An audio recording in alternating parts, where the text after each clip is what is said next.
Cette nouvelle vague massive de rappels dans l'affaire des airbags défectueux de la marque Takata. Les airbags, ceux du fabricant japonais Takata, le gaz qui se trouve à l'intérieur vieillit mal et risque d'exploser. L'airbag de sécurité de la marque Takata.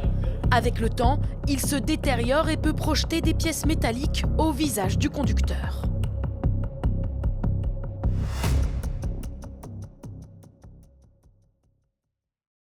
Le scandale des airbags défectueux du fabricant japonais Takata continue de secouer le secteur de l'automobile. Impactant déjà Citroën et Volkswagen, Toyota et Mercedes vont devoir aussi identifier et rappeler des centaines de milliers de véhicules rien qu'en France. Mercedes va devoir identifier et rappeler rapidement 20 modèles commercialisés entre 2001 et 2018, en déconseillant à leurs propriétaires de rouler tant que la réparation n'a pas été effectuée. Procédure Stop Drive, Mercedes, c'est 214 700 véhicules concernés, dont les Mercedes Classe A deuxième génération produites entre 2004 et 2016 et Classe C deuxième et troisième génération, de 2004 à 2016. Mercedes-Benz a précisé que les clients concernés, déjà contactés par courrier à 3 reprises, vont à nouveau recevoir une lettre recommandée. Les propriétaires concernés doivent consulter le numéro d'identification de leur véhicule sur leur carte grise et vérifier sur le site internet du constructeur. Le rendez-vous en concession pour changer les airbags est bien entendu gratuit.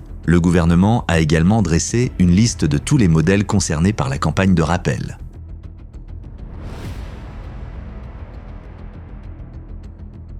Les ventes de Mercedes sont en net recul au premier trimestre 2025. Et ces modèles électriques sont plus que jamais à la peine.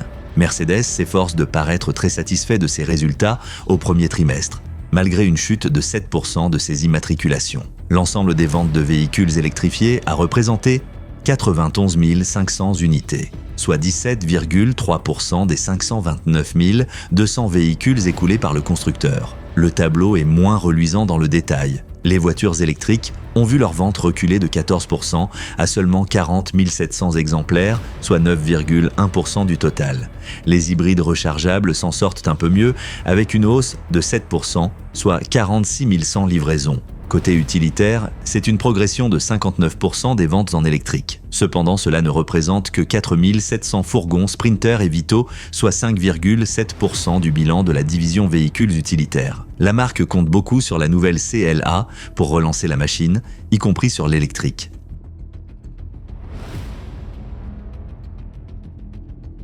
Mercedes avait déjà annoncé en 2022 vouloir progressivement réduire le nombre de concessions au profit de la vente en ligne. Bettina Fetzer estime que les consommateurs sont plus jeunes, plus riches et plus connectés. La vente directe nous permettra d'avoir une gestion directe de la relation client et d'ainsi mieux connaître nos clients. Harald Wilhelm, directeur financier, souhaite avoir plus de proximité avec le client et donc avoir un meilleur contrôle sur les prix.